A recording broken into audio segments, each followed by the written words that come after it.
clase más de medicina interna. Y bueno, llegó el momento que por fin vamos a ver el tema principal de toda la era, que sería infarto, ¿sí? Bueno, infarto ya nos vienen torturando desde de fisiología con la tiroidina. Y bueno, muchas de las cosas que vimos van a ser muy importantes ahora, pero obviamente como en un, cuando hablamos de arreglo hablamos de cosas fáciles. ¿Cuál sería la cosa más difícil de esa clase? Sería el tratamiento, ¿sí? Porque todas las otras cosas en sí son cosas que ya vimos, cosas que ya sabemos, clínica, cuáles son los tipos de presentación, cuáles son las causas, diagnósticos diferenciales, pero fuera de eso, el tratamiento sería, digamos, la parte principal y es lo que quiero que sepan, ¿sí? Bien, antes de empezar a hablar todo lo que sería angina, infarto y etcétera, primero tenemos que hacer una diferenciación, ¿sí? ¿Por qué? Porque muchos piensan que son las mismas cosas, piensan que una angina es la misma cosa que un ANGOR, que es la misma cosa que un infarto, pero no, ¿sí? Primero, ¿qué sería la angina? La angina sería el dolor, sí, que justamente siente el paciente a nivel del pecho. Esa opresión que va a sentir, cual nosotros decimos dolor precordial, ¿sí? Entonces, normalmente el paciente pone la mano en el pecho, ¿por qué? Porque va a sentir una sensación que muchos dicen que es la sensación como si fuera un elefante pisando en el pecho, ¿sí?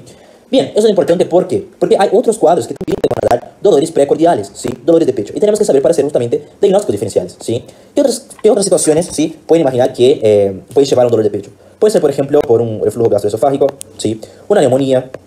Puede ser por un broncoespasmo. Puede ser por un objeto extraño, ¿sí? Pacientes que se tragaron algo o que tuvieron una broncoaspiración, por ejemplo. Puede ser por una neumonía de base, ¿sí? Puede ser por uno de lo que sería el principal para mí, que sería todo lo que son alteraciones gástricas, ¿sí? Motivo por el cual tenemos que pedir justamente un electro de base para los pacientes para ver si no nos estamos comiendo un infarto de base del corazón. Sí, igual ya vamos a hablar bien sobre eso. En fin, hay muchas y muchas causas, ¿sí? Sepan por lo menos 5 de causas que te pueden dar un dolor de pecho, ¿sí? Bien, a ese dolor de pecho decimos angina. Bien. Después tenemos el ANGOR, ¿sí? El ANGOR sería cuando nosotros tenemos un dolor de pecho, pero es un dolor de pecho caracterizado por una alteración entre la demanda de oxígeno, o sea, cuánto tengo de oxígeno, y la oferta sería acá, la oferta de oxígeno y la demanda que sería cuánto está pidiendo el corazón. Entonces, por ejemplo, supongamos que el corazón te está, igual eso no existe, es solo por un ejemplo nada más, pero imagínate que el corazón te diga, che, yo necesito 40 milímetros de mercurio de oxígeno, ¿sí? Y vos decís, bueno, mamita, lo siento, pero yo solo tengo 30 milímetros de mercurio, ¿sí? Entonces tengo un déficit entre mi oferta de oxígeno, que sería 30, y mi demanda de oxígeno, que sería 40, ¿sí? O sea, el corazón está pidiendo 40 y yo tengo 30. Bueno, ¿eso que te va a dar? Un dolor, ¿sí? Ese dolor, eso también puede ser déficit entre lo que tengo de oxígeno y lo que está pidiendo el corazón, ¿sí? ¿Por qué causas justamente tendría una disminución del oxígeno?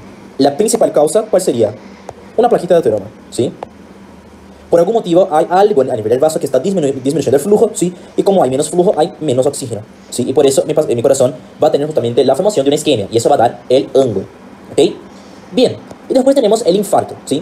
Para que ocurra el infarto, entonces, ¿qué tiene que ocurrir? Un momento de patología. Primero tenemos que tener una disminución de la oferta, ¿sí? Lo que va a generar una isquemia, ¿sí? Esa isquemia va a llevar a todo lo que serían las alteraciones celulares, ¿sí? Y si la isquemia persiste en el tiempo, ¿sí? Voy a tener una necrosis, ¿sí?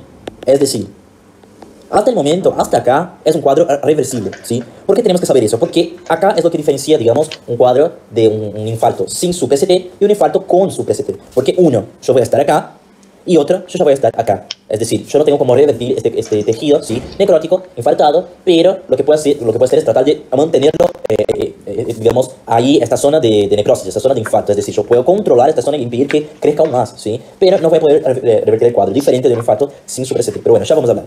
De ahora, nada más les puse porque yo sé que eso confunde muchísimo, ¿sí? Y los doctores de Tornu principalmente saben eso, por eso preguntan muchísimo, ¿ok? Pero bueno, hay que saberlo. Después, otra cosita, sí, es que quiero que hagan un repasito a nivel del electrocardiograma, ¿ok? ¿Por qué? Porque todo lo que sería el electrocardiograma que ustedes vieron en Pato, acá nos sirve y muchísimo. ¿Por qué? Si yo tengo una depresión, ¿sí? De seguimiento ST, me va a decir una cosa. Si yo tengo un aumento de seguimiento ST, me va a decir otra cosa. Y si yo tengo un aumento de la onda Q, ¿sí? Lo que nosotros decimos onda Q patológica, me va a decir otra cosa, ¿sí? Entonces recuerden, si agarren el apunte de Pato, para saber cuáles son los tipos de alteraciones que pueda tener cuando tengo un infarto a nivel del electrocardiograma, ¿sí? Eso se ve en la guardia, ni siempre, ¿sí? A veces, por ejemplo, la onda Q patológica, que ya vamos a ver qué es muy difícil de ver, pero tenés que saber por qué, si llega a pasar, si llegas a ver, tenés que saber que eso no es, por ejemplo, una alteración, digamos, de un infarto que está reciente, por ejemplo. Eso ya vas a saber que es, por ejemplo, en este caso de la onda patológica, que es un infarto necrótico, un tejido necrosado, ¿sí? Pero bueno, ahora sí que hicimos tipo un repasito rápido, digamos, vamos a ver lo que serían los tipos de angina, ¿sí? Recuerden, cuando estoy hablando de angina, estoy hablando sobre un dolor precordial, ¿sí? Que pueden ser por muchos y muchos motivos, pero el principal motivo sería el infarto, ¿sí? tengo una angina que se llama angina estable. ¿Qué pasa en la angina estable? Así como dice el nombre, lo que va a pasar es que tengo un paciente, por ejemplo, imagínense que ustedes están allá en Barcelona, están atrasados para la clase del Dr. Rey, y siempre suben, porque son fitness, y siempre suben las escaleras hasta el 5.º piso, ¿sí? Y suben las escaleras, pero llega un momento que cuando suben las escaleras, más o menos en el 3.er piso, les empieza a agarrar un dolor precordial, ¿sí? Y empiezan con fatiga, con disnea y ese dolor precordial siempre en el 3.er piso, ¿sí? Es decir, es una clínica que siempre aparece luego de un esfuerzo repetitivo, ¿sí? El mismo tipo de esfuerzo. Bien, ¿qué hacen ustedes cuando tienen ese dolor? ¿Sí? Cuando tienen ese dolor lo que hacen es detenerse, ¿sí? Dejan de subir la escalera y empiezan a putear, agarran la pared, ¿sí? Se escoran en la pared y bueno, esperan un poquito y luego ese dolor se va. Y luego siguen sus vidas como si nada hubiera pasado, ¿sí? Esto sería la angina estable. La angina estable es el dolor, ¿sí? Y la disnea que aparece luego de que el paciente camina un mismo número de cuadras, cuando el paciente hace un mismo esfuerzo, ¿sí? Y cuando el paciente cede en ese esfuerzo, el dolor también cede, ¿ok? Y luego el paciente puede seguir. Bien, ¿qué vamos a hacer? Vamos a indagar, ¿sí? La semiología del dolor. Recuérdense que era el Alicia, ¿sí? Entonces vamos a preguntar cuáles son la antigüedad de ese dolor, si ese dolor va hacia algún lado, ¿sí? O persiste, si ese dolor se intensifica, qué hace el paciente para que pase ese dolor, ¿sí? Y por ahí va. Bien, si nosotros tenemos una duda de que es una angina estable, ¿qué podemos hacer? Podemos dar uno de los fármacos que vamos a ver, que es el nitrato de isosorbide, sí, que ya vimos, que habíamos dicho que podía ser sublingual, sí, incluso era una de las mejores vías. ¿Por qué? Porque el nitrato de isosorbide, ¿qué hacía? Si ya estudiaron, pausen el video, expliquen cómo hacía, como Dora, ¿sí? Pero bueno, ¿qué hacía el nitrato de isosorbide? Hacía una vasodilatación del vaso, ¿sí? Bien, si el paciente tiene un dolor precordial, ¿sí? Y es por una vasoconstricción, por un vasoespasmo, por un infarto agudo de miocardio, una placa de ateroma, ¿qué va a pasar? Cuando doy nitrato de isosorbide, ese dolor pasa. ¿Por qué? Porque estoy produciendo una vasodilatación, ¿sí? Es decir, antes tenía un vaso que tenía una placa de ateroma, ¿sí? Y por tener esa placa de ateroma tenía menos flujo, ¿sí? A nivel de acá. Y cuando doy nitrato de isosorbide, ¿qué hago? Aumento el vaso de mi paciente. Cuando aumento el vaso, aumenta el flujo. Y eso ayuda justamente con que el corazón ahora reciba más oxígeno, mejore esa oferta y demanda, y eso hace con que mi paciente tenga una mejoría del cuadro, ¿sí? Bien. ¿Cuáles son los signos de aterosclerosis que, o sea, en la práctica no se ve tanto, pero hay que saber porque está en el libro de Rey? Hay los xantelasmas, ¿sí? Que son acúmulos de triglicéridos. Entonces, precisamente a nivel de los párpados, vas a poder ver todo lo que serían acúmulos de triglicéridos como si fueran verrugas, ¿sí? Que son justamente dados por un acúmulo exacerbado de todo lo que sería tejido graso y acúmulo de triglicéridos, ¿sí? Entonces, eso indica que el paciente puede tener una dieta, ¿sí? Con un aumento de hidratos de carbono, aumento de triglicéridos, y eso va a hacer con que aumente las chances de tener una placa de ateroma y por ende tener un infarto, ¿sí? Hay el surco coronario, ¿sí? Que es un surco que está a nivel del lóbulo del oído externo, ¿sí? Hay disnea equivalente anginosa, que es muy importante en los pacientes, principalmente los pacientes aniosos, ¿sí? Que es una disnea que aparece como si fuera una insuficiencia cardíaca, ¿sí? Y siempre cesa cuando cesa el languor, ¿ok? Entonces, cuando el paciente empieza con toda la clínica de subir la escalera, llega en el mismo momento, empieza con una disnea, ¿sí? Esa disnea tiene crepitantes, desdoblamiento de R2, ¿sí? Pero cuando el paciente deja de subir la escalera, pasa, ¿sí? 70% de los electrocardiogramas en la angina estable, ¿sí? Son normales, ¿ok? Entonces, ojo, porque puedes hacer un electrocardiograma en el paciente. A veces te van a dar un caso clínico de un paciente con angina estable y decís, ¿cómo diagnosticamos?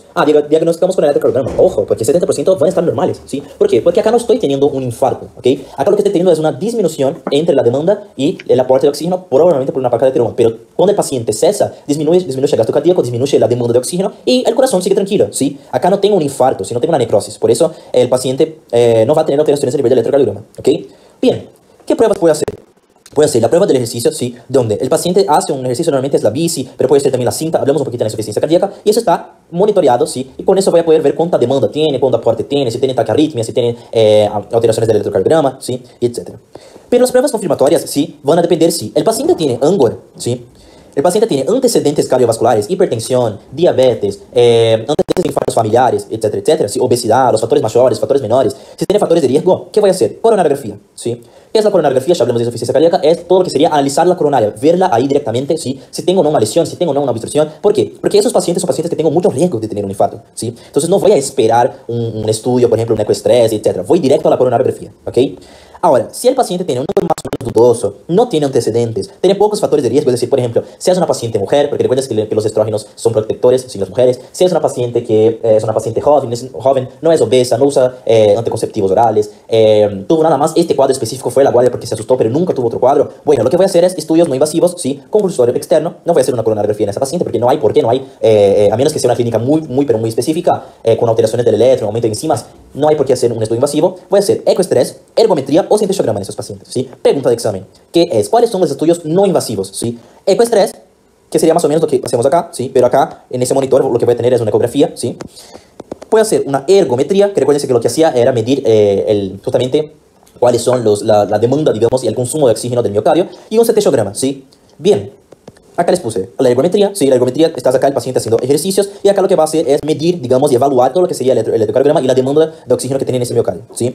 La ergometría es importante porque vamos a ver que más adelante que en los pacientes con un infarto, antes de darle de alta, voy a pedir una ergometría, ¿sí? Pero obviamente una ergometría submáxima, ¿sí? No voy a poner el paciente para hacer ahí una cinta de 40 kilómetros por hora, porque el paciente va a tener una secuela del infarto, ¿sí? Vas a matar al paciente. Entonces, ¿qué vamos a hacer? Vamos a dar una versión submáxima. No voy a poner el paciente para hacer ejercicios intensos, pero sí para hacer un ejercicio liviano, para ver justamente si ese paciente va a aguantar, digamos, el día a día, ¿ok?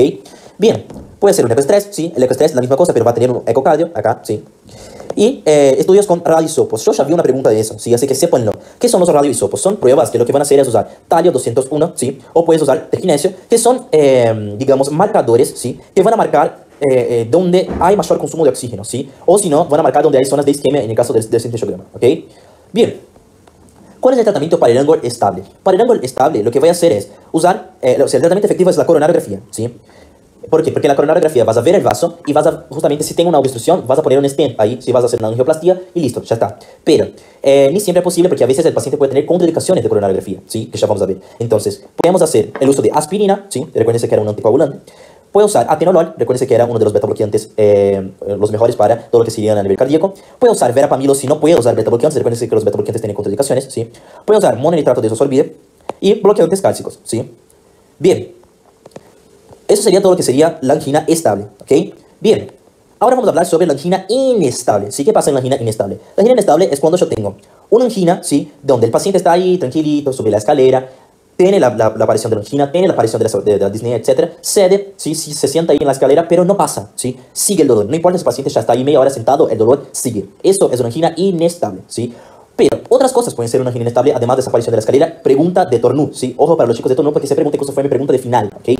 Bien, puede ser la primera aparición, ¿sí? O sea, siempre que el paciente tiene una angina, ¿sí? Que puede ser una angina estable, pero siempre que el paciente tiene la aparición de ese dolor precordial, es considerado una angina inestable, ¿sí? Después, si pasa de nuevo el paciente, se deja de hacer la acción y el dolor pasa, bueno, ahí ya podemos decir que es una angina estable. Pero siempre, cuando aparece por primera vez, es considerado inestable, ¿ok? Después, puede ser por un ángulo en reposo, ¿sí? Es decir, el paciente está sentado, ¿sí? No está haciendo ningún tipo de ejercicio, ¿sí? Ustedes, por ejemplo, están sentados viendo la clase y de la nada empieza dolor. Bueno, esto es un ángulo en reposo. Puede ser una angina reciente, ¿sí? De menos de 3 meses. Una angina estable, ¿sí? Pero que aumenta su nivel de intensidad y pasa a ser inestable, ¿sí? Por ejemplo, este caso del paciente que dijimos que subía la escalera y ahora ya no cede cuando el paciente deja de subir la escalera, ¿sí? Puede ser un ángulo, un paciente que tuvo un ángulo de 30 días, ¿sí? Y luego empieza con esa clínica de dolor precordial. Bueno, es considerado una angina inestable, ¿sí? Y un dolor mientras el paciente está teniendo un IAN. O sea, ya es un paciente que ya está internado por un IAN y empieza con un dolor precordial. Bueno, es considerado una angina inestable, ¿sí? Entonces son 6 las causas, ¿sí? De angina inestable y hay que saberlas. Porque se pregunta tanto en teórico como también en hospital. ¿Por qué? Porque es muy importante, ¿sí? Esto. Porque cambia completamente cuando el paciente tiene una clínica de una angina estable y una angina inestable. Porque están diciendo cosas diferentes, ¿sí? Bien, ¿cuál es la fisiopatología? Puede ser porque tenga una vasoconstricción, ¿sí? Y esa vasoconstricción puede o no tener una placa de ateroma, ¿sí? Es decir, puede pasar que por algún motivo mi paciente tenga una vasoconstricción, ¿sí? Pero no tiene ninguna placa de ateroma. Es decir, mi paciente puede tener un infarto sin una placa de ateroma, sí. ¿Por qué? Porque tiene una vasoconstricción, ¿sí? Por ejemplo, una enfermedad que ustedes van a ver que se llama Takotsubo, ¿sí? En el Takotsubo, bueno, no voy a decir porque les voy a spoilear, ¿sí? Pero bueno, puede ser por esa enfermedad, ¿sí? Pero puede ser por otras cosas. Puede ser por un shock, ¿sí? Por ejemplo, que produzca una vasoconstricción, ¿sí? Y por ahí va. Bien, puede ser por una hipertrofia de la túnica íntima, ¿sí? ¿En qué pacientes, por ejemplo? Pacientes con insuficiencia cardíaca, porque dijimos que esos pacientes tienen aumento de la angiotensinas 2 y de la endotelina, pregunta de examen, ¿sí? Y por eso aumenta justamente todo lo que sería la túnica íntima, y eso puede formar este cuadro, ¿sí? O principalmente, que es lo más común, que sería la formación de una fisura, ¿sí? Exponiendo los lípidos y promoviendo la agresión de la inflamación, ¿sí? ¿Cómo así? No entendí un carajo. Acá tengo una placa de ateroma, ¿sí? Acá tengo el vaso, ¿sí? Y acá una placa de ateroma. Puede pasar que esta placa de ateroma se rompa, ¿sí? Cuando esta placa de ateroma se rompa, los lípidos que están acá salen al vaso. Esto forma una inflamación. Esa inflamación forma un agregado plaquetario, ¿sí? Porque tengo liberación de tromboxana 2, etcétera, etcétera, factor de von Willebrand. Y empieza a formar un agregado plaquetario. Y eso que forma un tapón, ¿sí? Y un trombo. ¿Eso qué va a hacer? va a hacer con que la luz de mi paciente ahora sea una luz bien más chiquita, porque recuérdense que el tromboxano 2 y todo eso causan vasoconstricción, ¿sí? Entonces, la coronal de mi paciente va a tener mucho menos flujo y mucho menos área, digamos, para tener para cumplir esa demanda del corazón. Y el paciente empieza a tener ese dolor, ¿sí? Ese dolor que no cesa, y claro, no va a cesar. ¿Por qué? Porque mismo que el paciente deje de subir la escalera, acá el problema sigue, ¿sí? Acá el problema es una placa de ateroma, ¿ok? Bien, apenas 15% de los electrocardiogramas van a tener alteraciones, ¿sí? ¿Cuál alteración voy a tener? La formación de un infra-ST. Sí tengo infarto, sí, pero si no tengo infarto, no. Y tengo la aparición de las ondas T isquémicas, que son las ondas T picudas, ¿ok? Que son estas ondas que vimos más adelante, ¿sí? Eso sería una onda T picuda, en este caso está invertido, ¿ok? ¿Y eso qué indica? Indica isquemia, ¿ok? Bien. Eso sería la angina inestable, ¿sí? La angina inestable, ¿en qué va a aparecer? En este caso, la angina inestable, como dijimos en este caso, si se persiste, el paciente va a tener una isquemia y va a empezar a tener un infarto, ¿sí? Y eso va a dar el otro cuadro que ya vamos a ver, que sería el infarto sin su PCT, ¿ok? Pero bueno, ¿cuál es la diferencia entonces de la angina estable e inestable? La angina estable cesa cuando el paciente deja de hacer el ejercicio o deja de tener ese aumento de la demanda, ¿sí? ¿Y cuál es el tratamiento? Coronariografía, pero si no podemos usar aspirina, atenolol, verapamil, mononitrato de desorbido, bloqueantes cálcicos, ¿sí? ¿Qué estudios voy a pedir? El mejor de todos es la coronariografía, pero si el paciente no tiene antecedentes, voy a buscar justamente todo lo que serían estudios no invasivos, ¿sí? Como la ergometría, el ecoestrés o radioisopos que usan talio y tecnesio, ¿sí? Ya la angina inestable es cuando yo tengo una vasoconstricción, ¿sí? Una hipertrofia o cuando tengo una fisura, que es el más común. En este caso de la fisura, mi paciente puede dejar de hacer, puede estar intacto, pero va a seguir teniendo el cuadro, ¿sí? Y por eso es peligroso, y si eso persiste en el tiempo, va a formar un infarto, va a formar una isquemia que se persiste y forma un infarto, es decir, las células empiezan a tener las alteraciones por esa isquemia, ¿ok? Bien, eso serían las dos alteraciones.